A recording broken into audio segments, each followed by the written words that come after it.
Ketika pengkhianatan terjadi, ketika harta benda dipertanyakan, kita punya pilihan, hancur dalam kesedihan, atau bangkit dengan elegan. Rina memilih cara kedua. Ia tunjukkan bahwa kekayaan sejati tidak perlu dipamerkan. Sebelum kita mulai lebih lanjut, yuk, tekan tombol suka, serta tombol subscribe agar tidak ketinggalan kisah menarik lainnya. Dan jangan lupa absen asal kota Bapak Ibu di kolom komentar. Semoga rezeki kita semua dilancarkan, kesehatan kita diberkahi, dan keluarga kita selalu harmonis dalam lindungannya. Amin. Meja makan mewah itu, yang seharusnya menjadi tempat hangat, kini terasa seperti panggung sandiwara yang dingin dan melelahkan bagi Rina. Rina duduk di sana, menyembunyikan getaran di tangannya. Bukan karena suhu ruangan, tapi karena berita dari kampung halaman. Ibunya, satu-satunya orang yang tulus menyayanginya, sedang sakit keras. Pikiran Rina sudah melayang jauh ke desa, membayangkan wajah ibunya yang pucat, sementara badannya terjebak di sini, di antara orang-orang yang hanya peduli pada uangnya. Di depannya, ada Bima, suaminya, yang sibuk memuji masakan Susi. Susi adalah asisten rumah tangga, Art, baru yang dipekerjakan mertua, usianya masih muda, dan entah kenapa, posisinya di rumah ini terasa lebih sebagai nyonya rumah kedua. Enak sekali, Sus. Rasanya pas di lidah, kata Bima, sambil sesekali menyuapi ibunya yang duduk di sampingnya. Rina memperhatikan, porsi Bima untuk Susi jauh lebih besar dari porsi Rina. Rina menarik napas pelan. Ya Tuhan, sandiwara macam apa lagi ini? Batinnya. Nak Rina, kamu melamun terus, tegur Ibu Dewi, mertua Rina, dengan nada khawatir yang dibuat-buat. Kenapa? Jangan-jangan kamu masih memikirkan bisnis yang katanya sedang kesulitan itu? Aduh, jangan dipikirkan, Nak, santai saja. Kalau bangkrut, ya bangkrut saja. Rezeki kan bisa dicari lagi, asal suamimu jangan sampai ikut susah. Rina tahu arah pembicaraan ini. Mertuanya selalu ingin menekan Rina, terutama setelah tahu Rina berhasil menguasai hampir seluruh aset perusahaan. Rina tersenyum tipis. Terima kasih atas perhatiannya, Bu. Justru karena ini soal uang, saya harus cepat pulang kampung. Ibu sakit parah. Saya harus urus administrasinya. Wajah Bima langsung berubah cemas. Bukan karena ibunya sakit, tapi karena urusan uang. Ibu sakit? Kenapa tidak bilang? Uangnya sudah siap, kan? Jangan sampai merepotkan di sana. Sudah, Mas. Tidak perlu khawatir. Jawab Rina cepat. Saya sudah urus tiket. Besok pagi saya berangkat. Susi, yang sedari tadi mondar-mandir melayani Bima dan Ibu Dewi, tiba-tiba berhenti di belakang Bima. Ia berbisik, tapi suaranya sengaja dibuat cukup keras. Tuan Bima, tadi saya cek email lama, ada pesan dari agen travel. Katanya tiket pesawat Bu Rina dibatalkan. Aduh, kasihan, kenapa bisa ya? Bisikan itu berhasil. Seluruh ruang makan mendadak hening, kecuali bunyi jantung Rina yang berdetak kencang, menahan amarah. Ibu Dewi langsung menyambut umpan Susi dengan gembira. Dibatalkan? Ya ampun, Nak Rina, kenapa tidak bilang? Pasti karena belum bayar lunas. Ya? Ibu sudah bilang, jangan sok elit, beli tiket kelas bisnis segala kalau uangnya pas-pasan. Bima menoleh pada Rina dengan tatapan menghakimi. Rin, kenapa sih? Bilang saja kalau memang sedang kesulitan. Kan aku bisa belikan tiket. Tapi kelas ekonomi saja. Tidak usah memaksakan diri. Saya tidak memaksa, Mas, ujar Rina, berusaha agar suaranya tidak bergetar. Tiket itu sudah saya bayar sejak minggu lalu. Mungkin ada masalah sistem. Susi menyela dengan nada polos yang sangat menyebalkan. Maaf, Bu Rina. Agennya bilang, kalau ada masalah sistem, biasanya karena ada pemblokiran dana dari pihak tertentu. Jangan-jangan kartu kreditnya over limit ya, Bu? Ya ampun, kasihan, di saat ibu sedang sakit. Mendengar kata-kata itu, Rina merasa seperti ditampar. Ia tahu, ini bukan kebetulan. Susi dan Bima pasti sudah bersekongkol untuk membatalkan tiketnya, atau setidaknya memblokir akses ke rekening tertentu, demi memaksanya mengakui kebangkrutan. Mereka berusaha menguasai semua dengan cara yang paling kejam, membuat Rina terlihat tidak berdaya di saat ia paling membutuhkan bantuan. Ibu benar-benar harus prihatin, Rina, tambah Ibu Dewi, dengan tawa renyah yang menusuk. Tidak usah sok repot urus ibu di kampung. Kalau memang tidak ada uang, santai saja di sini. Biar Susi yang siapkan sup hangat untukmu. Kan kamu miskin sok elit, jadi tidak usah pusing dengan urusan bepergian. Rina hanya bisa menghela napas. Terima kasih atas nasihatnya, Bu. Tapi ibu saya sedang sakit keras. Saya harus pulang, bagaimanapun caranya. Meskipun tanpa tiket dan tanpa uang sepeser pun. Rina menekan kalimat terakhir, ingin melihat reaksi mereka. Bima terlihat sedikit tidak nyaman, tapi ego dan keserakahannya lebih besar. Ya sudah, urus saja sendiri. Aku dan Mama besok juga mau liburan ke Bali. Uangku sudah habis untuk booking hotel dan tiket kelas 1 untuk kami bertiga, kata Bima, sambil merangkul Susi di depannya. Rina melihat adegan itu. Suami yang seharusnya menjadi pelindungnya, kini merangkul selingkuhannya, di depan ibunya, sambil merayakan penderitaan Rina. Susi mendongak, matanya bertemu dengan mata Rina. Ada tatapan kemenangan yang sangat jelas. Susi menunjukkan senyum paling manis, lalu ia melakukan sesuatu yang membuat Rina hampir kehilangan kendali. Susi mengelus-elus lengan Bima, dan di jari manisnya, terlihat cincin emas yang familiar. Itu adalah cincin kawin Rina. Cincin yang Rina lepas 2 hari lalu saat mencuci piring, dan dikira hilang. Sekarang cincin itu melingkar di jari Susi, seperti medali kemenangan. Sungguh, Rina harus memberikan penghargaan pada Susi. Dia berhasil memenangkan gelar pelakor paling berani sedunia tahun ini. Rina bangkit perlahan. Perutnya mual, matanya terasa panas, tapi ia tidak boleh menangis. Ia harus terlihat kalah, harus terlihat hancur. Selamat menikmati liburan kalian, ucap Rina. Suaranya terdengar serak, meniru nada orang yang putus asa. Saya permisi, mau mencari cara untuk pulang kampung. Bagaimana kalau kamu jual saja perhiasanmu itu? Nak, canda Ibu Dewi. Siapa tahu cukup untuk beli tiket bus malam. Rina tersenyum. Itu bukan senyum manis, melainkan senyum iblis yang disembunyikan. Nasihat yang bagus, Bu. Saya akan ingat itu.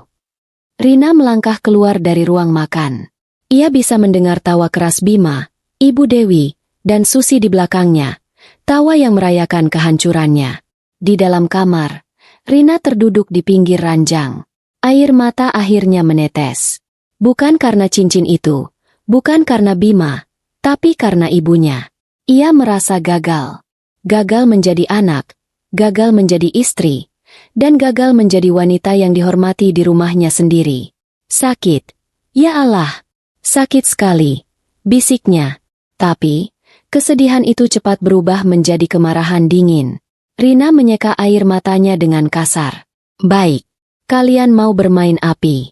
Kalian mau melihat saya terpuruk.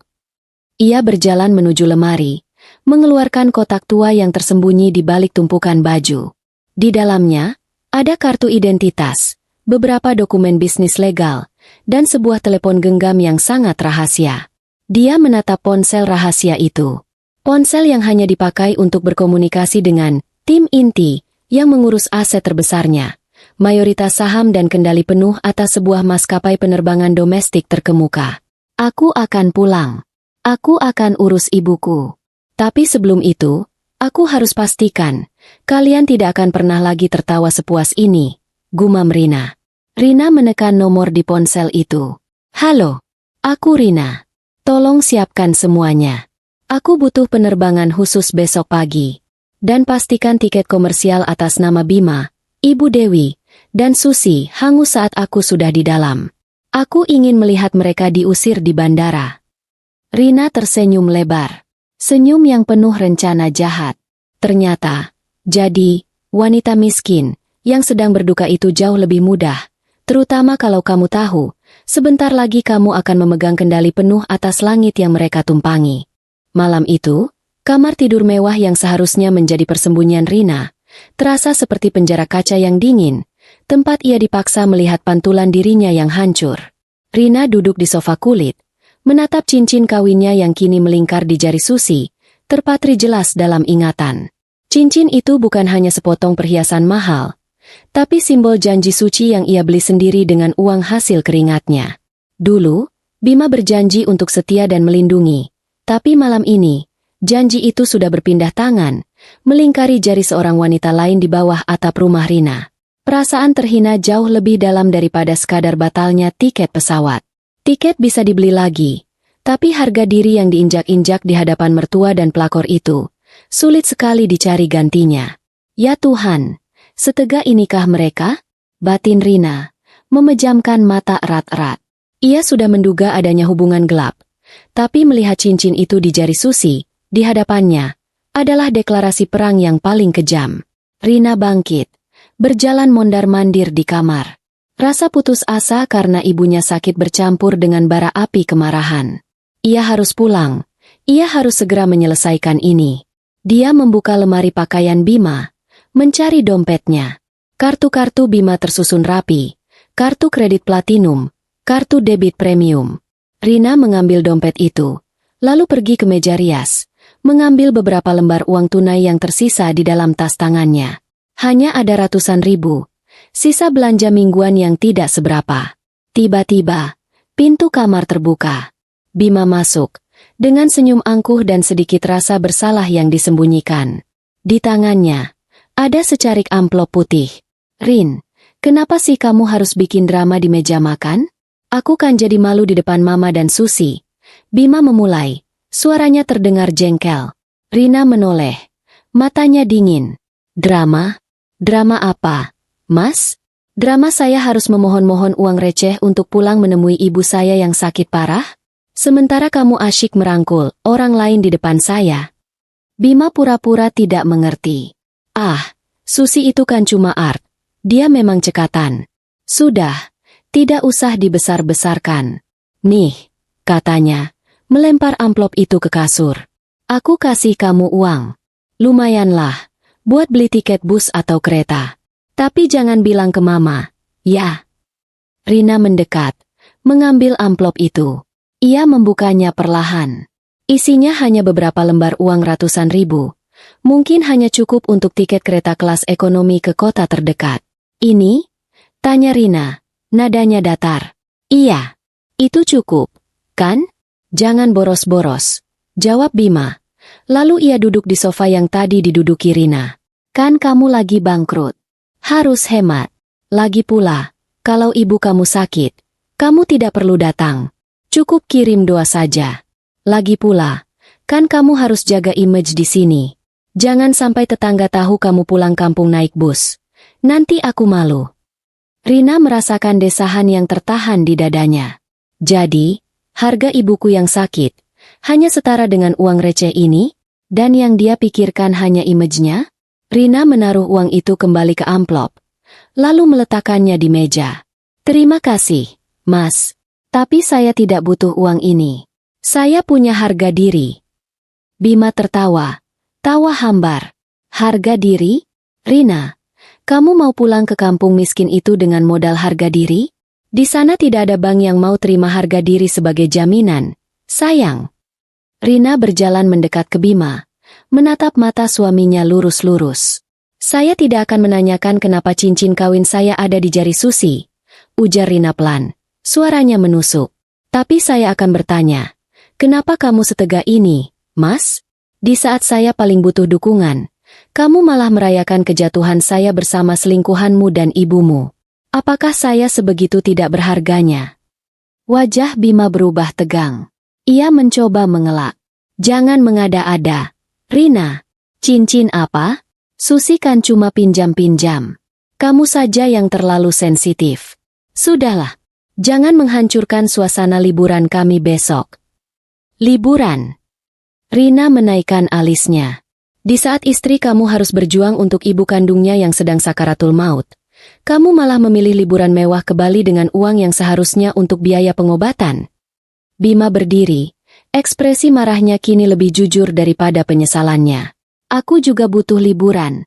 Rina, aku sudah capek dengan semua drama bangkrutmu ini. Uang yang aku pakai itu hanya sebagian kecil dari jatahku. Lagi pula, kalau ibu kamu sakit, itu urusanmu, bukan urusanku. Aku sudah bayar untuk liburan ini, dan aku tidak akan membatalkannya demi urusan keluarga miskin di kampungmu. Kata-kata itu, keluarga miskin, seperti belati yang menembus jantung Rina.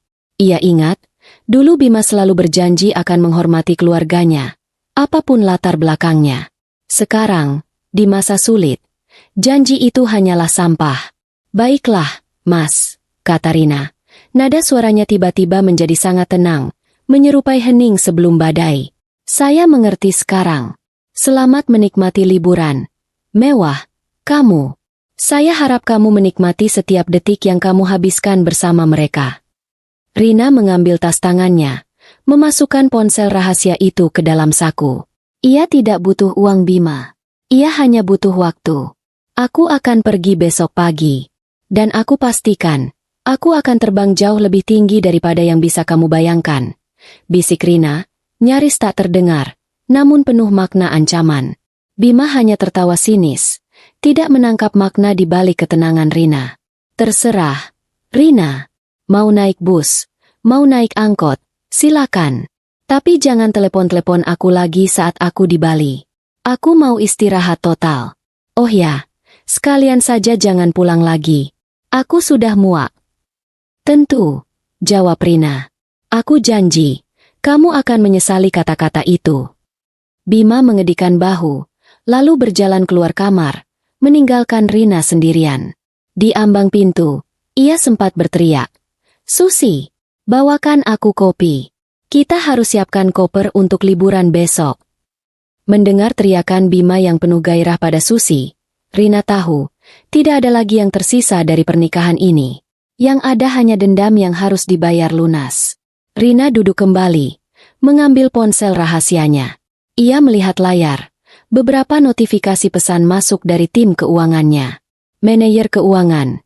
Nyonya, semua aset telah dipindahkan. Saham mayoritas telah kami amankan atas nama yayasan Anda. Tidak ada yang bisa melacak pergerakan ini. Asisten pribadi. Jet pribadi siap terbang kapanpun Nyonya butuhkan. Penerbangan domestik besok pagi sudah kami siapkan. Semua kru sudah diberitahu tentang identitas Anda. Rina membaca pesan-pesan itu, dan senyum dingin muncul di wajahnya. Cincin kawin yang melingkari jari Susi, tiket pesawat yang dibatalkan, uang receh yang diberikan Bima, dan hinaan mertua, semua itu kini terasa kecil. Mereka mengira Rina sudah jatuh ke titik nol. Padahal, Rina sudah terbangun dari mimpi buruk dan kini siap mengendalikan langit mereka. Rina mengambil tas koper kecil, hanya berisi baju seadanya untuk menjenguk ibunya. Ia tidak membawa perhiasan, tidak membawa barang mewah. Ia hanya membawa tekadnya. Aku akan pulang, Ibu. Tapi sebelum itu, aku akan tunjukkan pada mereka, siapa sebenarnya wanita, miskin, dan siapa sebenarnya pemilik langit di antara kita. Gumam Rina, menatap keluar jendela, ke arah bandara yang gemerlap di kejauhan. Bandara itu, yang sebentar lagi, akan menjadi saksi bisu pembalasan paling elegan dalam hidupnya. Rina siap menghadapi hari esok.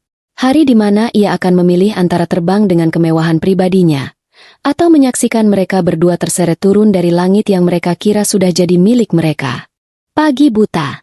Sebelum ayam jantan mertua sempat berkokok, Rina sudah bangun, bergerak senyap seperti bayangan di dalam rumahnya sendiri. Rina tahu, tidur nyenyak adalah kemewahan yang tidak bisa ia nikmati malam ini. Hatinya terbelah dua. Satu sisi dipenuhi kekhawatiran aku terhadap ibunya, sisi lain dipenuhi amarah yang membeku. Ia harus menyelesaikan urusannya di rumah ini sebelum matahari terbit. Sebelum Bima dan Susi terbangun untuk merayakan kemenangan mereka. Rina berjalan pelan menuju ruang kerja Bima yang dulunya adalah ruang kerja bersama mereka. Di balik rak buku besar yang selalu Bima banggakan karena koleksi buku bisnisnya yang tebal, padahal isinya hanya pajangan, Rina tahu ada pintu rahasia. Pintu yang menuju ke brankas lama mereka. Bima selalu berpikir bahwa ia adalah pria yang paling pintar dan paling mengendalikan keuangan di rumah ini. Sungguh lucu, Mas. Kamu hanya tahu cara menghabiskan, bukan cara menyembunyikan.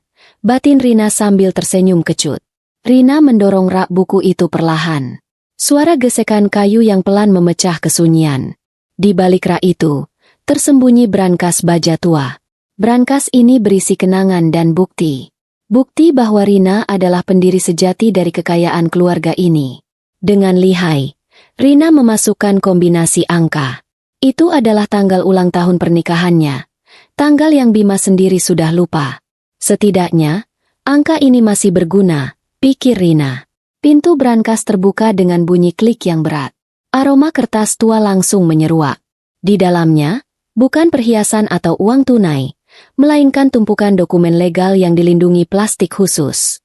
Itu adalah surat-surat saham, sertifikat kepemilikan, dan trust deed yayasan yang memegang kendali penuh atas perusahaan-perusahaan utama Rina. Rina mengambil tumpukan itu. Tangannya gemetar, bukan karena takut, tapi karena haru. Dokumen-dokumen ini adalah saksi bisu perjuangan mereka dari nol. Rina terpejam sejenak. Pikirannya melayang kembali ke masa lalu, tepatnya 3 tahun lalu, saat ia pertama kali menyadari pengkhianatan Bima. Flashback. Saat itu, Rina baru saja berhasil menyelesaikan negosiasi besar untuk membeli saham mayoritas maskapai penerbangan yang kini ia kelola secara rahasia. Ia pulang larut malam, membawa kabar baik yang seharusnya menjadi kejutan manis untuk Bima. Namun, yang ia temukan hanyalah Bima sedang berbicara di telepon dengan suara pelan, berjanji pada seseorang. Tenang saja, sayang. Sebentar lagi semua asetnya jadi milik kita. Dia tidak akan tahu. Awalnya, Rina mengira Bima sedang berbicara tentang bisnis dengan koleganya. Tapi, saat Bima menyebut nama seorang wanita muda, dan mengatakan akan membiayai apartemennya, hati Rina langsung mencelos. Rina tidak langsung marah. Rina adalah seorang pebisnis ulung. Ia tahu emosi adalah musuh terbesar. Sejak malam itu, ia mulai menyusun rencana. Ia membiarkan Bima menikmati ilusi kekuasaan. Ia membiarkan Bima boros, berfoya-foya, dan membawa Susi masuk ke rumah. Rina bahkan sengaja mengubah alur transaksi dan legalitas kepemilikan saham, memindahkan semua aset inti ke yayasan yang dikendalikan oleh tim pengacara kepercayaannya. Rina sengaja menciptakan narasi bahwa bisnisnya sedang terpuruk. Sebab, orang serakah seperti Bima dan mertua hanya akan menyerangmu saat kamu terlihat lemah. Dan sekarang, momen kelemahan Rina telah mencapai klimaksnya. Ibu sakit, tiket dibatalkan, dan cincin kawinnya dipakai pelakor. Sempurna, pikir Rina. Rina memasukkan semua dokumen penting itu ke dalam tas tangannya. Ia tidak perlu uang tunai. Kontrol atas maskapai adalah mata uangnya sekarang. Ia kemudian menyalakan ponsel rahasianya, mengetikkan pesan pada kepala tim hukumnya. Tuan Haris, pastikan semua pembekuan aset bersama atas nama Bima segera diproses begitu jet pribadi saya take off. Dan jangan lupakan janji kita. Tidak ada toleransi, bahkan untuk 1 rupiah pun. Tulis Rina, dengan ibu jari yang stabil. Setelah itu, Rina mengirimkan pesan kepada asisten pribadinya yang berada di bandara. Siapkan awak media. Saya ingin mereka tahu, wanita yang mereka hina di bandara pagi ini adalah pemilik maskapai mereka. Buat mereka menyesal sudah pernah meremehkan seorang wanita. Tapi ingat, jangan berlebihan. Kita hanya butuh berita, bukan kegaduhan. Instruksi Rina. Memikirkan setiap langkahnya dengan teliti. Rina kembali menutup brankas dan mendorong rak buku kembali ke tempatnya. Ia berjalan keluar dari ruang kerja, menuju dapur. Di dapur, Rina melihat Susi sedang menyiapkan sarapan. Susi bernyanyi kecil, terlihat sangat bahagia. Di jari manisnya, cincin kawin Rina berkilauan. Rina mendekat, bersandar di ambang pintu. Wah, Susi. Pagi-pagi sudah ceria sekali. Pasti karena mau liburan mewah ya? Tanya Rina. Nadanya dibuat sangat ramah. Susi terkejut melihat Rina. Wajahnya sempat pucat. Tapi ia segera menguasai diri. Oh, Bu Rina. Selamat pagi. Tentu saja saya senang. Saya akan ikut Tuan Bima dan Ibu Dewi liburan. Kan saya harus mengurus mereka. Susi tersenyum lebar. Senyum yang menyebalkan. Maaf ya, Bu Rina. Kami tidak bisa membatalkan liburan kami hanya karena tiket ibu dibatalkan. Nasib orang kan beda-beda. Ada yang harus naik bus untuk menjenguk orang sakit. Ada yang naik pesawat kelas 1 untuk bersenang-senang. Rina mengangguk-angguk. Betul sekali, Susi.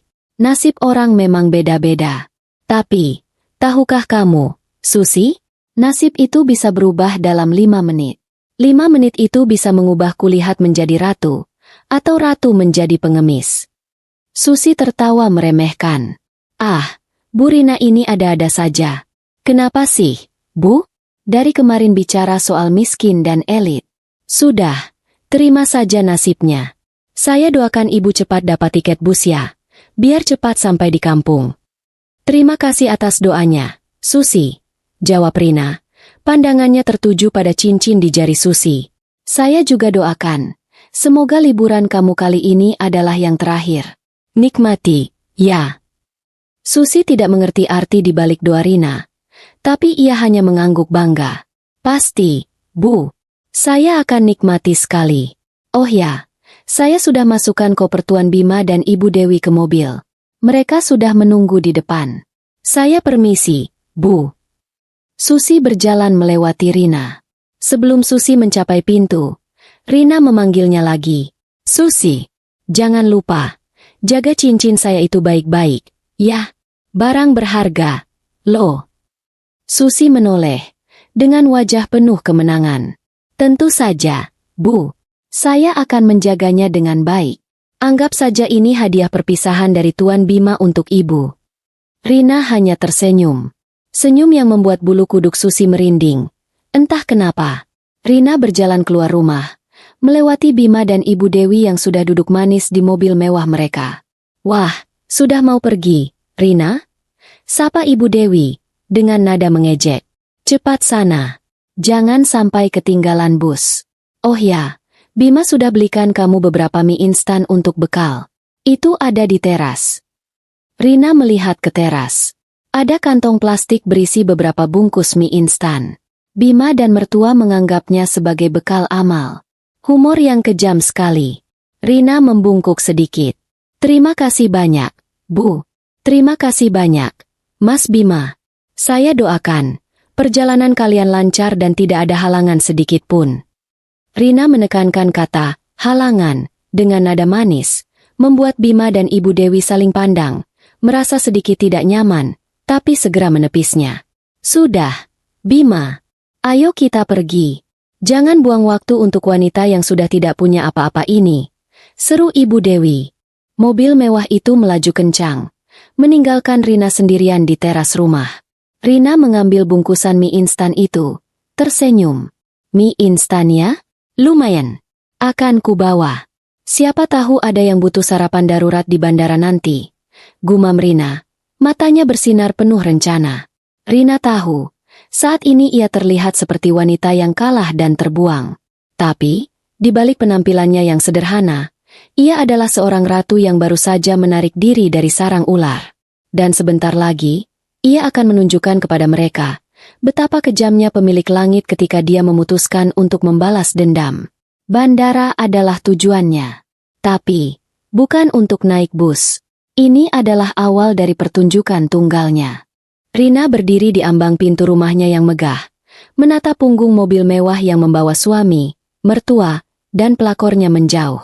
Sambil memegang tas tangan sederhana dan bungkusan mie instan, Rina merasakan beban emosional yang amat besar.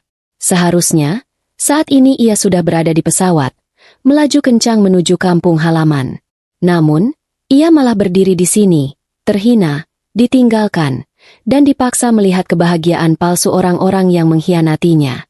Sabar, Rina. Ini baru awal.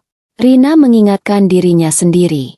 Dia melangkahkan kaki menuju mobil pribadinya yang terparkir di garasi. Mobil itu adalah salah satu aset yang sengaja ia biarkan atas nama bersama agar tidak menimbulkan kecurigaan.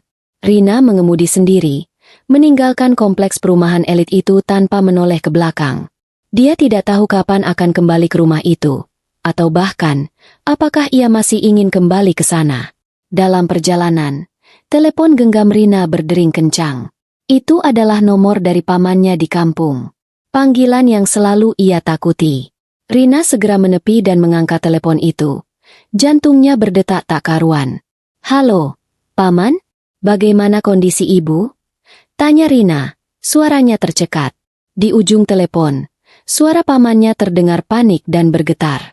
Nak Rina, kamu harus cepat pulang. Kondisi ibumu kritis sekali. Dokter bilang, beliau ingin bertemu kamu untuk yang terakhir kalinya. Nak, jangan sampai kamu terlambat. Cepatlah. Air mata Rina langsung tumpah. Bukan air mata kekalahan, tapi air mata ketakutan kehilangan satu-satunya alasan dia bertahan sejauh ini. Ibunya adalah segalanya. Jangkar kehidupannya. Semua kekayaan, semua aset, terasa tidak ada artinya jika ia harus kehilangan ibunya. Ini bukan lagi soal balas dendam. Ini soal hidup dan mati. Rina harus tiba di sana sekarang. Rina menyeka air matanya dengan tangan. Wajahnya yang semula tenang, kini berubah menjadi keras dan fokus. Paman, jangan khawatir. Saya akan sampai di sana secepat yang saya bisa. Tahan sebentar ya. Paman, tolong, bisikan ke ibu, kalau Rina sedang dalam perjalanan. Rina menutup telepon. Ia tidak punya waktu untuk naik bus. Ia tidak punya waktu untuk menunggu penerbangan komersial biasa. Rencana yang ia susun semalam harus dieksekusi detik ini juga. Rina mengeluarkan ponsel rahasianya, menghubungi asisten pribadinya yang berada di bandara. Ganti rencana. Aku tidak mau menunggu. Persiapkan jet pribadiku. Aku ingin take off dalam waktu 1 jam. Segera. Tapi Nyonya, bukankah kita akan menunggu sampai Bima dan rombongannya? Tidak ada waktu lagi. Potong Rina. Suaranya tajam dan tegas. Ibuku diambang kematian. Aku akan bertemu mereka di bandara, dan aku akan mengejutkan mereka di sana. Tapi, prioritasku sekarang adalah terbang. Buat pengumuman pembatalan penerbangan mereka 10 menit setelah aku masuk jalur VVIP. Aku mau mereka melihatku terbang tinggi saat mereka jatuh ke tanah. Rina menghidupkan mesin mobilnya. Gas diinjak dalam-dalam, melaju menuju bandara internasional, tempat yang sebentar lagi akan menjadi panggung utama penghinaan dan pembalasan. Saat Rina tiba di bandara, ia segera menuju area parkir. Di sana, sudah terparkir mobil Bima. Rina menarik napas. Ternyata mereka belum check-in dan sedang bersantai. Rina berjalan pelan melewati pintu masuk. Ia melihat Bima, Ibu Dewi, dan Susi sedang tertawa terbahak-bahak di salah satu area makan mewah di lobi. Mereka memesan makanan dan minuman mahal, merayakan liburan yang seharusnya menjadi jatah Rina. Ibu Dewi melihat Rina dari kejauhan. Loh, itu si Rina. Kenapa dia masih di sini? Bukannya dia bilang mau naik bus? Bima dan Susi menoleh. Melihat Rina yang datang dengan wajah lelah dan tas tangan sederhana, mereka semakin besar kepala. Bima bangkit, berjalan menghampiri Rina dengan langkah sombong. Hei, Rina, kenapa kamu di sini? Sudah dapat tiket bus? Kok masih di bandara? Jangan-jangan kamu mau pura-pura check-in lagi biar dikira orang kaya? Rina menatap Bima, ekspresinya datar. Saya datang untuk mengurus sesuatu yang lebih penting dari tiket. Mas, saya datang untuk memastikan. Susi menyusul Bima, dengan cincin kawin Rina berkilauan di jarinya. Memastikan apa, Bu Rina? Memastikan kalau kartu kreditnya sudah diblokir semua. Ya? Aduh, kasihan sekali. Tuan Bima, sebaiknya kita pergi. Jangan dekat-dekat dia. Nanti kita ketularan sial. Ibu Dewi ikut mendekat. Tangannya memegang tas tangan bermerek yang dibelikan Rina. Betul kata Susi. Rina, lebih baik kamu pulang saja. Di sini mahal. Kalau kamu kelaparan, nih. Ibu Dewi mengambil uang 100 ribuan dari dompetnya dan melemparkannya ke lantai. Ambil itu. Buat beli nasi bungkus di luar bandara. Jangan sampai kamu bikin malu Bima di tempat umum. Uang itu tergeletak di lantai marmer bandara. Rina melihat uang itu, lalu menatap mertua, suami, dan pelakor secara bergantian. Penghinaan ini sudah melewati batas nalar. Rina membungkuk, tapi bukan untuk mengambil uang itu. Rina mengambil bungkusan mie instan yang tadi ia bawa. Ia tersenyum, senyum yang sangat menakutkan. Terima kasih atas amalnya, Bu Dewi. Tapi saya tidak butuh uang ini. Saya hanya ingin tahu, apakah kalian yakin, sangat yakin, kalau penerbangan kalian ke Bali akan berjalan mulus? Tanya Rina, suaranya sangat tenang, berlawanan dengan gejolak di hatinya. Bima tertawa keras. Tentu saja mulus. Rina, kami naik maskapai terbaik, kelas 1. Bukan maskapai murahan yang tiketnya dibatalkan seperti punyamu. Bagus, kata Rina. Ia melemparkan bungkusan mie instan itu ke tong sampah terdekat. Kalau begitu, saya permisi dulu. Nikmati penerbangan kalian. Semoga kalian tidak menyesal sudah memilih maskapai itu. Rina berbalik, menjauh dari mereka. Bima, Ibu Dewi, dan Susi hanya tertawa, menganggap Rina sudah gila karena frustrasi. Mereka yakin, Rina akan menangis sendirian di sudut bandara. Mereka tidak tahu, Rina tidak menuju kaunter tiket biasa. Rina sedang menuju gerbang rahasia yang tersembunyi. Rina melangkah pergi, meninggalkan Bima, Ibu Dewi, dan Susi yang tertawa bangga, tidak sadar bahwa mereka baru saja mengucapkan selamat jalan kepada pemilik maskapai yang akan menentukan nasib penerbangan mereka. Rina berjalan menjauh dari lobi mewah, menuju area check-in penerbangan komersial domestik yang padat dan ramai. Ini adalah bagian dari rencana pertunjukannya. Rina tahu, Bima, mertua, dan Susi pasti mengawasi gerak-geriknya dari jauh. Mereka ingin melihat Rina hancur, memohon-mohon. Dan Rina akan memberikan tontonan yang mereka inginkan. Tontonan terakhir sebelum tirai panggung mereka sendiri ditutup. Rina sengaja memilih kaunter salah satu maskapai yang paling ramai.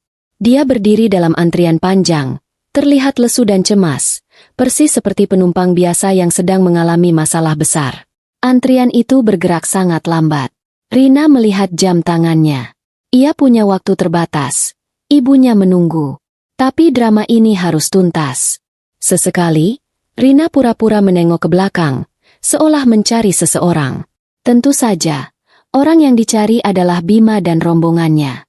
Dan benar saja, di kejauhan, di balik pilar besar, Rina melihat bayangan Bima dan Susi yang berdiri sedikit tersembunyi, mengawasi Rina dengan senyum mengejek. Mertua pasti sedang duduk di kursi tunggu VIP, menunggu kabar baik dari dua mata-mata itu. Setelah hampir 15 menit, tibalah giliran Rina. Selamat pagi, Mbak. Ada yang bisa saya bantu? Sapa petugas kaunter dengan ramah. Rina menyodorkan kartu tanda penduduk, KTP, lamanya, dengan wajah yang dibuat penuh harap dan sedikit panik. Selamat pagi, Mas. Saya Rina. Saya ingin check-in. Tiket saya dibatalkan mendadak. Saya sudah bayar lunas, tapi statusnya pending. Saya harus segera terbang sekarang. Ibu saya sakit keras. Petugas itu memeriksa data di komputernya. Ekspresi petugas itu langsung berubah menjadi bingung. Mohon maaf, Bu Rina. Setelah saya cek tiket atas nama Anda memang dibatalkan total. Dan di sini tercatat pembatalan dilakukan atas permintaan pihak ketiga, beberapa hari yang lalu. Rina memegang lengan petugas itu. Aktingnya harus meyakinkan. Tolong, Mas. Tolong sekali. Saya mohon. Bisakah Anda bantu saya? Saya bisa bayar biaya denda berapapun. Saya tidak peduli kelasnya. Yang penting saya bisa terbang. Ini urusan hidup dan mati. Di kejauhan, Bima dan Susi saling tatap. Tawa mereka pasti sudah tertahan di tenggorokan. Lihat Rina. Dia hancur. Pasti itu yang ada di pikiran mereka. Petugas itu menggelengkan kepala. Tampak bersimpati tapi tidak berdaya. Saya benar-benar minta maaf, Bu Rina. Kami tidak bisa. Semua penerbangan penuh. Dan ini bukan masalah denda. Sistem sudah mengunci pembatalannya.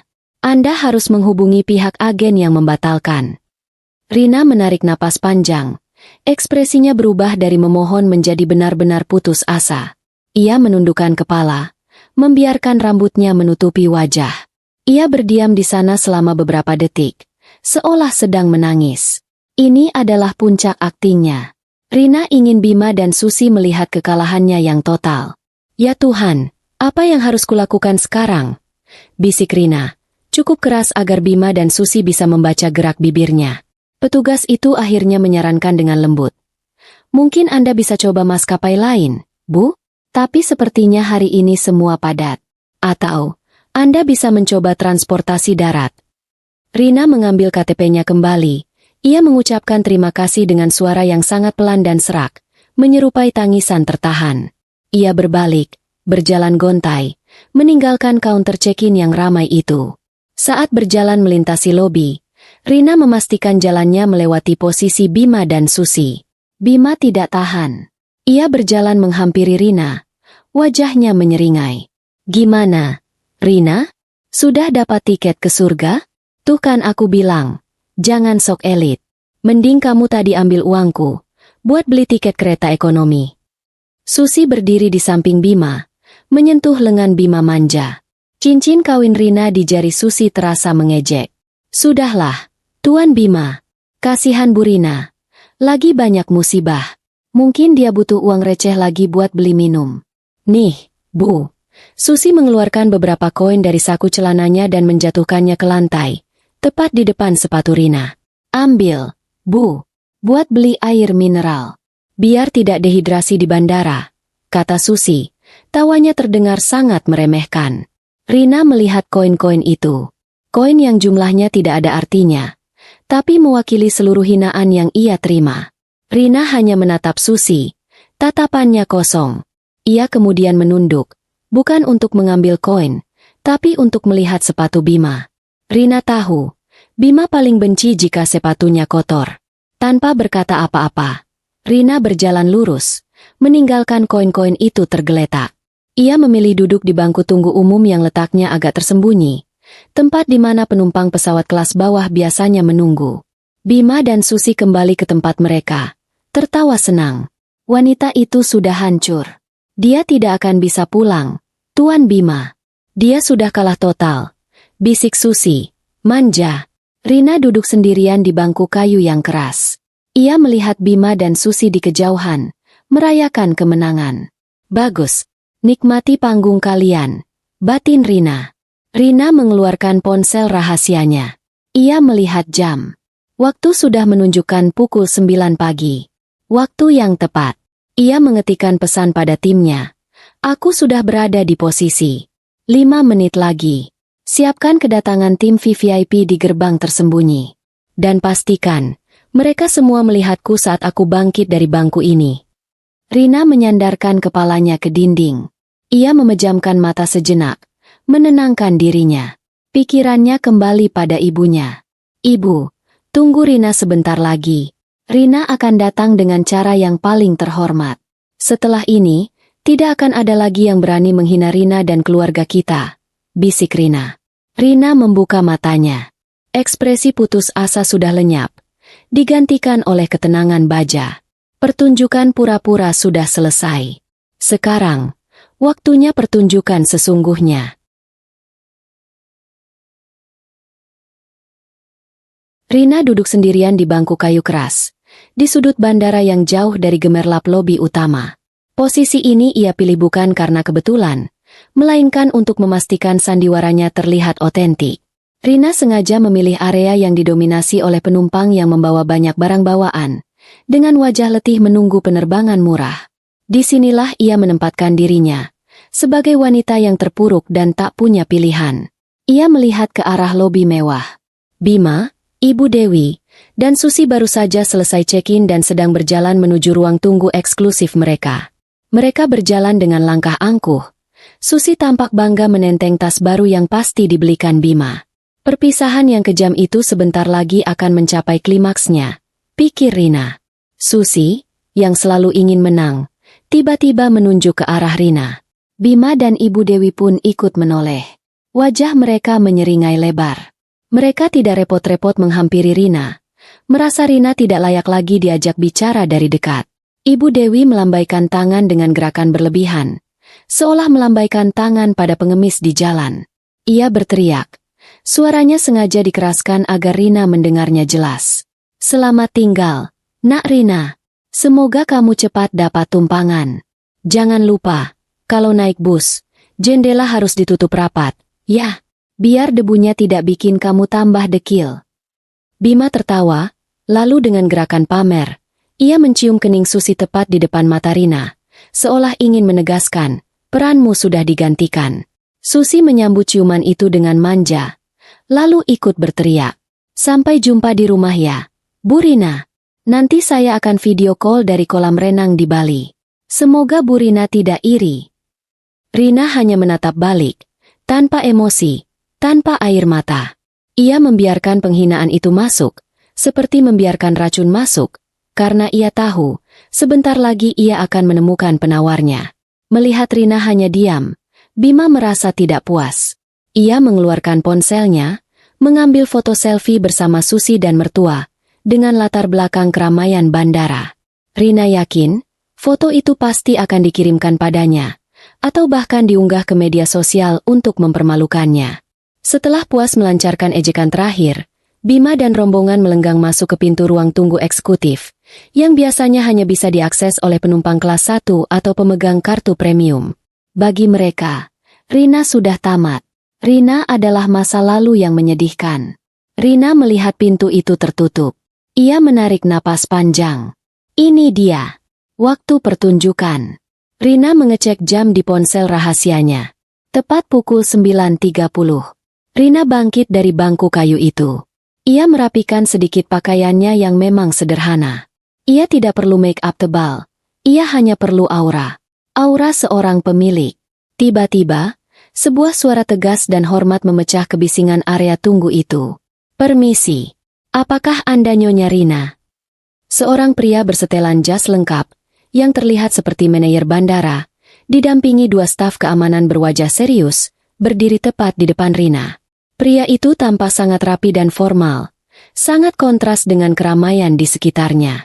Beberapa penumpang yang duduk di dekat Rina langsung menoleh, terkejut melihat sosok formal itu berinteraksi dengan wanita berpenampilan biasa seperti Rina.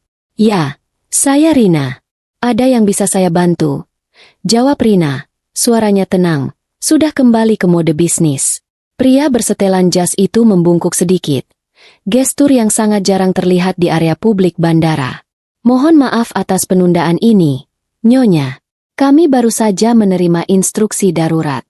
Kami diminta untuk segera mengantar Anda. Semua sudah siap. Jet pribadi Anda siap take off dalam 15 menit. Rina hanya mengangguk santai, seolah hal ini adalah rutinitas pagi. Namun, pengakuan itu, jet pribadi Anda, cukup untuk membuat beberapa pasang mata di sekitar Rina membelalak kaget.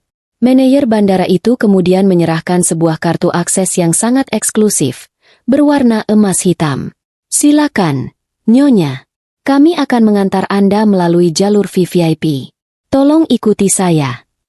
Rina mengambil kartu itu, lalu dengan langkah tenang dan berwibawa, ia berjalan mengikuti manajer bandara, meninggalkan bangku kayu dan area tunggu yang berisik. Perjalanan Rina tidak melalui jalur umum. Manajer bandara membawanya ke koridor tersembunyi, menuju sebuah pintu tanpa tanda yang dijaga oleh dua petugas keamanan bandara. Pintu itu persis di samping pintu masuk lounge eksekutif yang baru saja dimasuki Bima, Ibu Dewi, dan Susi. Saat Rina dan rombongan VVIP-nya berhenti di depan pintu tersembunyi itu, tepat di seberang jendela besar, ia melihat bayangan Bima dan Susi yang sedang tertawa sambil menyesap kopi mahal mereka di dalam lounge. Rina mengambil jeda. Ia membetulkan sedikit kerah bajunya yang sederhana. Ia mengambil napas. Tolong, Pak Manajer. Tolong bukakan pintu VVIP ini. Sedikit lebih lambat. Ya, saya ingin ada yang melihat saya masuk, pinta Rina, dengan senyum tipis yang penuh makna. Manajer bandara mengerti. Ia memberi isyarat kepada petugas keamanan untuk membuka pintu. Di balik kaca tebal ruang tunggu eksekutif, Bima, Ibu Dewi, dan Susi tiba-tiba berhenti tertawa. Mata mereka membelalak melihat Rina, wanita yang baru saja mereka hina, kini dihormati oleh manajer bandara dan sedang diantar masuk melalui jalur rahasia VVIP. Wajah mereka bertiga langsung pucat. Mereka tidak percaya dengan apa yang mereka lihat. Wanita yang dituduh, miskin sok elit, itu, kini masuk ke jalur yang bahkan mereka tidak punya aksesnya. Rina melirik ke arah mereka. Ia tersenyum, bukan senyum sinis, tapi senyum penuh kemenangan yang tersembunyi. Ia tidak berteriak, ia tidak perlu bicara. Tatapan matanya sudah mengatakan segalanya.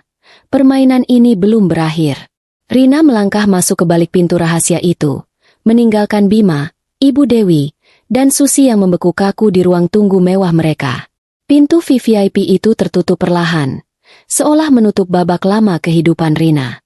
Rina sudah masuk ke jalurnya. Dan kini, giliran mereka yang akan merasakan bagaimana rasanya berada di luar, diabaikan, dan terhina. Begitu pintu VVIP tertutup, kebisingan bandara seolah lenyap ditelan kesunyian yang mewah. Rina berada di dalam sebuah dunia yang berbeda. Interior ruang tunggu itu didominasi warna lembut, dengan sofa-sofa nyaman, pencahayaan temaram, dan aroma kopi premium yang mahal. Rina tidak melihat penumpang lain, hanya beberapa staf bandara berseragam rapi yang berdiri siaga. Manajer bandara, yang memperkenalkan dirinya sebagai Bapak Wisnu, segera memimpin Rina ke area lounge pribadi. Nyonya Rina, sekali lagi kami mohon maaf atas keterlambatan penjemputan. Kami sudah menyiapkan rute terbang tercepat untuk Anda. Kami tahu Nyonya sedang terburu-buru menemui ibu di kampung. Rina duduk di sofa empuk, meletakkan tas tangannya. Rasa lelah dan sakit hati seolah lenyap, digantikan oleh kewibawaan yang selama ini ia sembunyikan. Terima kasih, Pak Wisnu. Saya menghargai kecepatan Anda. Tapi ada satu hal lagi yang harus saya urus sebelum terbang. Bapak Wisnu mengangguk hormat, seolah berhadapan dengan ratu di singgasananya. Padahal beberapa menit lalu, Rina hanyalah wanita yang dituduh tidak mampu membeli tiket. Tentu, Nyonya. Katakan saja. Kami siap melayani semua kebutuhan pemilik, kata Bapak Wisnu, dengan penekanan tulus pada kata, pemilik. Mendengar kata itu, Rina merasakan sebuah kepuasan dingin. Selama ini, Bima dan mertua hanya mengira Rina adalah pemegang saham kecil-kecilan. Mereka tidak tahu bahwa setelah Rina menyusun strategi, ia berhasil menggeser kepemilikan saham hingga mayoritas berada di bawah kendali yayasan pribadinya, membuat dia pemilik maskapai tersebut. Pak Wisnu, ujar Rina. Suaranya tenang namun mengandung perintah. Tolong berikan saya telepon. Saya harus menghubungi tim yang baru saja masuk ke lounge eksekutif di sebelah. Kebetulan, mereka adalah keluarga saya. Bapak Wisnu bingung sesaat, tapi segera mengerti. Ia menyerahkan telepon nirkabel eksklusif kepada Rina. Tentu, Nyonya. Saat Rina mengambil telepon, di luar sana, di lounge eksekutif yang penuh gemerlap, Bima, Ibu Dewi, dan Susi sedang dilanda kepanikan yang luar biasa. Mereka berdiri di balik kaca, saling dorong, mencoba melihat lebih jelas apa yang terjadi dengan Rina. Mereka melihat Rina, dikelilingi staf penting bandara, duduk santai seperti seorang bangsawan. Mas, itu Rina, kan? Kenapa dia di sana? Bisik Susi, suaranya gemetar. Cincin kawin Rina di jarinya seolah terasa panas. Tidak mungkin. Dia pasti kenal orang dalam. Pasti dia cuma menumpang lewat. Bantah Bima. Wajahnya mulai berkeringat. Kekalahan Rina adalah kepastian baginya. Pemandangan tadi merusak semua perhitungannya. Ibu Dewi, yang paling angkuh, mencoba menenangkan diri. Tidak usah panik. Paling dia cuma cleaning service yang dikira tamu penting. Ayo. Kita boarding. Jangan buang waktu. Nanti kita ketinggalan pesawat. Saat mereka berusaha berjalan menuju gerbang boarding, ponsel Bima berdering. Nomor yang muncul adalah nomor asing. Bima mengangkatnya dengan kesal. Halo, siapa ini? Saya sedang buru-buru. Bentak Bima. Di ujung telepon, suara Rina terdengar sangat jelas, tenang, dan berwibawa. Suara yang sangat berbeda dari wanita yang tadi ia hina di lobi. Selamat siang, Mas Bima. Saya Rina. Saya harap pemandangan di pintu VVIP tadi cukup menghibur. Ya. Wajah Bima langsung memucat. Matanya melebar. Ia menjauh dari Susi dan ibunya, seolah Rina adalah hantu. Rina? Kenapa kamu telepon aku? Kenapa kamu ada di jalur VVIP itu? Rina tersenyum dari seberang telepon. Ia sengaja berbicara sedikit keras agar Bapak Wisnu dan staf lain di ruangan itu mendengarnya. Saya ada di sini, Mas, karena saya harus memastikan tiket saya tidak batal. Oh ya, omong-omong soal batal. Rina mengubah nada suaranya menjadi sangat tajam. Tahukah kamu, Mas? Saya sudah memerintahkan tim keuangan saya. Semua penerbangan atas nama Bima, Ibu Dewi, dan Susi, Semuanya sudah saya batalkan. Sekarang juga. Bima terdiam, kaku. Ibu Dewi dan Susi mendekat, mencoba mendengarkan. Kamu gila, Rina. Jangan bercanda. Tiketku kelas 1. Hotel sudah kubayar. Seru Bima. Suaranya mulai meninggi. Tentu saja saya tidak bercanda, Mas. Jawab Rina. Kini suaranya terdengar sangat manis. Saya juga harus menginformasikan hal penting lainnya. Semua aset, rekening bank bersama, dan kartu kredit premium atas nama kamu, Ibu Dewi, dan Susi, sudah saya blokir total melalui yayasan saya. Mulai detik ini, saya adalah pemilik maskapai ini, dan semua harta yang kamu nikmati adalah milikku sepenuhnya. Pengakuan itu, keras dan menusuk, membuat Bima menjatuhkan ponselnya ke lantai. Di mata mertua dan Susi, ia adalah pemilik maskapai yang baru, bukan lagi wanita miskin yang mereka tertawakan. Di dalam lounge VIP, Rina duduk tenang. Ponsel Bima yang jatuh di lounge eksekutif sana sudah diam. Namun suara Rina yang menusuk masih menggema di kepala Bima. Rina melihat jam tangannya, tersenyum kecil. Sekarang, ia harus memastikan kejutan ini dinikmati oleh Ibu Dewi dan Susi juga. Rina meminta Bapak Wisnu untuk mencari nomor telepon mertua. Pak Wisnu, tolong carikan nomor telepon Ibu Dewi. Dia adalah ibu mertua saya. Saya harus menyelesaikan urusan keluarga ini, pinta Rina. Bapak Wisnu mengangguk, tanpa bertanya. Dalam hitungan detik, ia sudah kembali dengan telepon. Nomor sudah terhubung, Nyonya Rina. Rina menerima telepon itu, menarik napas sejenak, dan mengubah nada suaranya menjadi sangat sopan, seperti seorang menantu yang menghormati. Di seberang sana, Ibu Dewi sedang panik, memarahi Bima yang pucat pasi setelah mendengar ancaman Rina. Bima, kenapa kamu diam saja? Kenapa Rina bisa masuk jalur VVIP itu? Cepat hubungi dia. Jangan sampai dia benar-benar memblokir kartu-kartu kita, teriak Ibu Dewi. Tiba-tiba, ponsel Ibu Dewi berdering. Layar menunjukkan nomor tidak dikenal. Ibu Dewi mengangkatnya dengan kesal. Halo, siapa ini? Jangan mengganggu saya, bentak Ibu Dewi. Selamat siang, Bu Dewi. Ini Rina. Sapa Rina. Nadanya manis dan tenang. Ibu Dewi langsung terdiam. Rina. Kamu jangan kurang ajar. Kamu pikir kamu siapa berani membatalkan tiket kami? Cepat aktifkan lagi. Kamu tidak tahu siapa kami, ya? Saya tahu, Bu, jawab Rina. Saya tahu persis siapa ibu. Ibu adalah wanita yang tadi melempar uang receh di lantai untuk saya. Dan saya tahu persis siapa diri saya. Saya adalah pemilik saham mayoritas dari maskapai yang ibu tumpangi hari ini, Bu. Pengakuan itu menusuk telinga Ibu Dewi seperti jarum es. Ibu Dewi jatuh terduduk di sofa mewah. Susi dan Bima langsung mendekat. Wajah mereka benar-benar pias. Tidak mungkin. Kamu bohong. Itu uang Bima. Kami tidak akan percaya. Cepat batalkan pembekuan aset kami, Rina. Kalau tidak, saya akan laporkan kamu ke polisi. Ibu Dewi berteriak histeris. Rina menghela napas panjang, seolah menghadapi anak kecil yang nakal. Silakan lapor, Bu. Tapi lapor atas dasar apa? Penggelapan harta? Semua aset itu, Bu, saya beli dengan uang yang saya kumpulkan sebelum menikah dengan Bima. Semua legalitasnya sudah saya pindahkan ke yayasan yang sepenuhnya dikendalikan oleh saya, setahun lalu. Rina sengaja memberikan jeda. Ia ingin memastikan setiap kata meresap. Uang yang selama ini kalian nikmati, mobil mewah, rumah ini, perhiasan Susi, termasuk cincin kawin saya yang sekarang dipakai Susi, itu semua hasil kerja keras saya. Saya biarkan kalian foya-foya karena saya ingin menguji. Dan ternyata, kalian gagal total.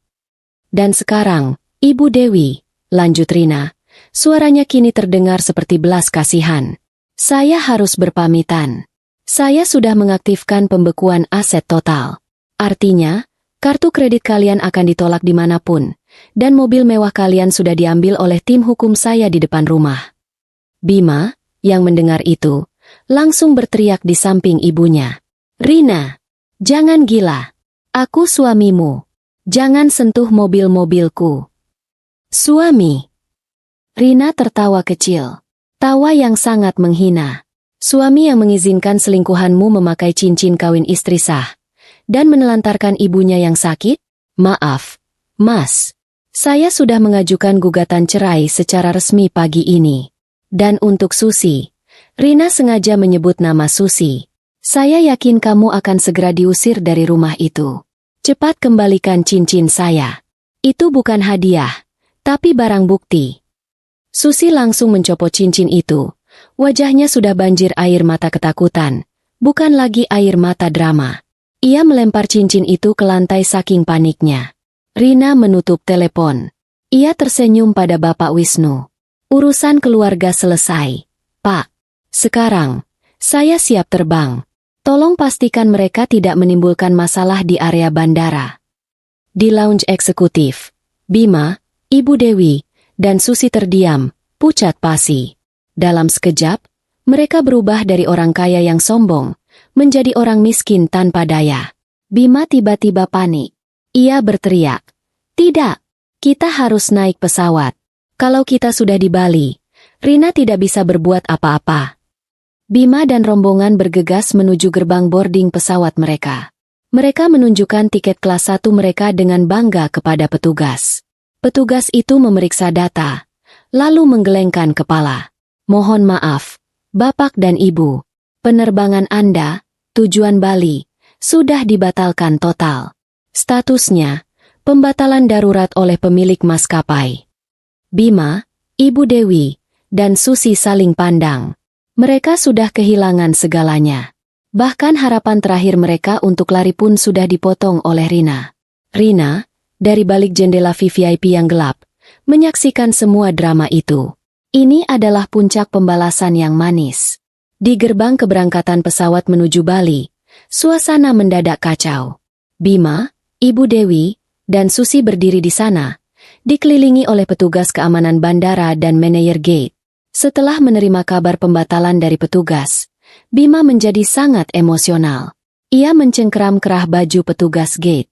"Tidak bisa. Tiket kami sudah sah. Kami bayar mahal. Jangan bohongi kami.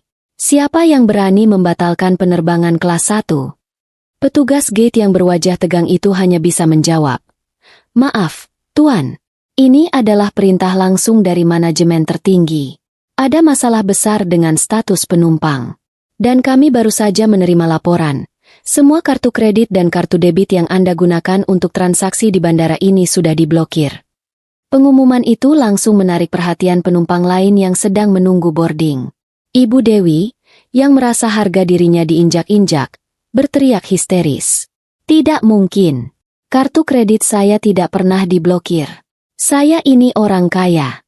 Kalian tahu siapa anak saya? Hah? Dia ini pemilik perusahaan besar." Pemilik perusahaan besar. Susi menyela.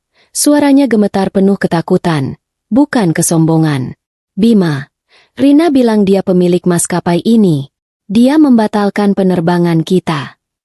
Bima, yang tadinya marah, kini berubah pucat pasi. Ia menyadari sepenuhnya kebenaran kata-kata Rina. Kepemilikan saham itu benar-benar sudah berpindah tangan, dan Rina adalah musuh yang tak terduga. Seorang manajer penerbangan mendekat. Wajahnya terlihat tegas. "Tuan Bima, berdasarkan instruksi resmi, kami harus meminta Anda, Ibu Dewi, dan Nyonya Susi untuk segera meninggalkan area boarding. Status Anda sudah tidak lagi terdaftar sebagai penumpang. Anda juga terancam ditahan karena mencoba mengganggu keamanan penerbangan." "Tidak.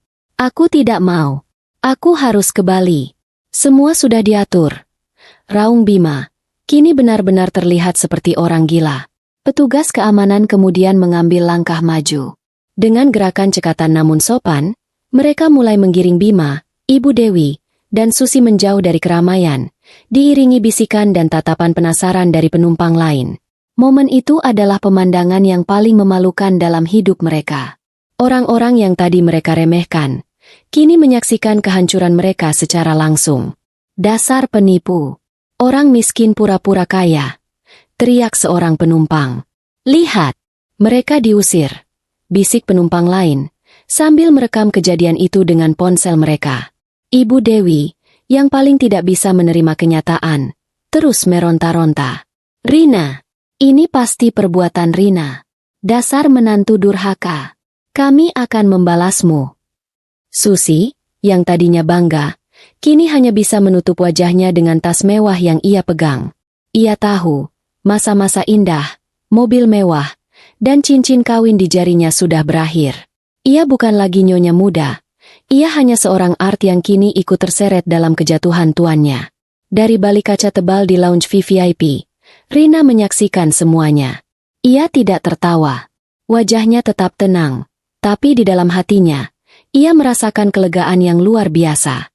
Rina melihat Bima yang kini tampak sangat kecil dan menyedihkan di antara petugas keamanan.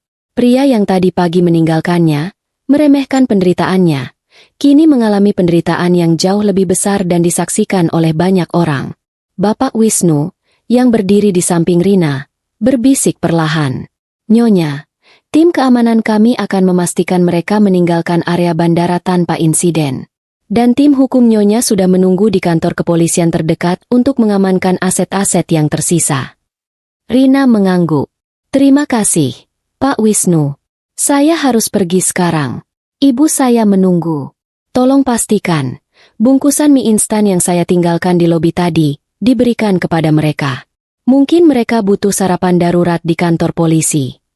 Permintaan Rina itu mengandung humor gelap yang sangat memuaskan. Mie instan yang tadinya dianggap hinaan, kini menjadi satu-satunya harta yang tersisa bagi mereka. Rina berdiri. Waktu sudah mendesak. Ia tidak bisa berlama-lama merayakan kemenangan, karena ada hal yang lebih penting di kampung halaman. Antar saya ke landasan, Pak Wisnu. Saya tidak mau ada penundaan sedikit pun, perintah Rina. Rina berjalan menuju pintu keluar VVIP, yang langsung terhubung ke landasan pacu.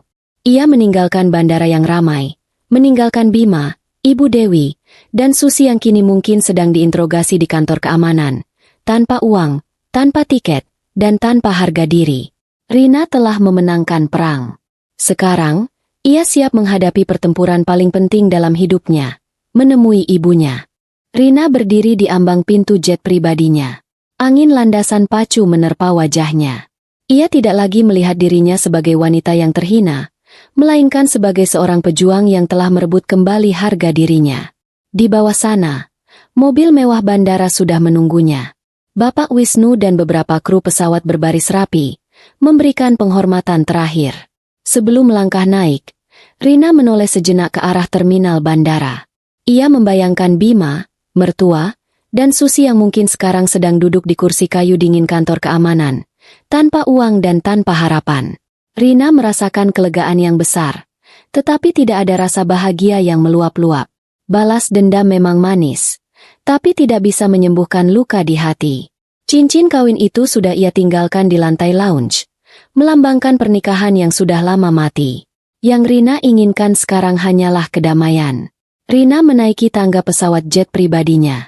Interior pesawat itu mewah, tenang, dan sunyi. Jauh berbeda dari suasana bandara yang penuh drama tadi. Saat Rina duduk di kursi yang nyaman, pramugari pribadi mendekat. Nyonya Rina, pesawat siap take off. Apakah ada permintaan khusus sebelum terbang? Tidak ada. Hanya pastikan penerbangan ini lancar dan cepat, jawab Rina. Ia kemudian mengambil waktu sejenak, memejamkan mata. Pikirannya kembali kepada ibunya. Tujuan utamanya tidak pernah berubah. Ibu. Semua drama di bandara tadi hanyalah cara Rina membersihkan sisa-sisa kotoran dalam hidupnya, agar ia bisa pulang ke kampung halaman dengan kepala tegak. Ia tidak ingin ibunya yang sakit melihatnya pulang sebagai wanita yang patah hati dan bangkrut. Rina mengeluarkan ponsel rahasianya, menghubungi pamannya lagi. Paman, ini Rina. Sebentar lagi saya sampai. Tolong pastikan ibu tetap tenang. Katakan padanya, saya pulang, dan saya tidak datang dengan tangan kosong. Saya datang dengan membawa kabar baik, kata Rina. Suaranya kini penuh harap. Jet pribadi itu melaju kencang, lalu lepas landas dengan mulus. Dalam waktu singkat, Rina sudah berada di atas awan, menembus langit. Di bawah sana, Bandara yang dipenuhi cerita kehancuran dan keangkuhan itu terlihat kecil dan tidak berarti. Rina tahu, hidupnya akan berubah total setelah ini. Perceraian pasti akan terjadi. Ia harus memulai segalanya dari awal, tapi kali ini, ia memulai sebagai wanita yang sepenuhnya bebas, berdaulat, dan tidak lagi terbebani oleh pengkhianatan. Setelah beberapa jam, jet pribadi Rina mendarat di bandara terdekat dari kampung halamannya. Rina disambut oleh tim ground support yang sudah disiapkan. Ia tidak lagi berpenampilan seperti wanita terpuruk. Kini ia memancarkan wibawa dan ketenangan seorang pemimpin.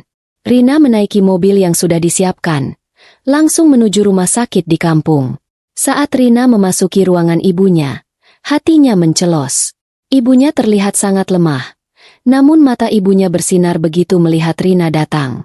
"Rina, kamu pulang, nak," bisik ibunya. Suaranya sangat pelan.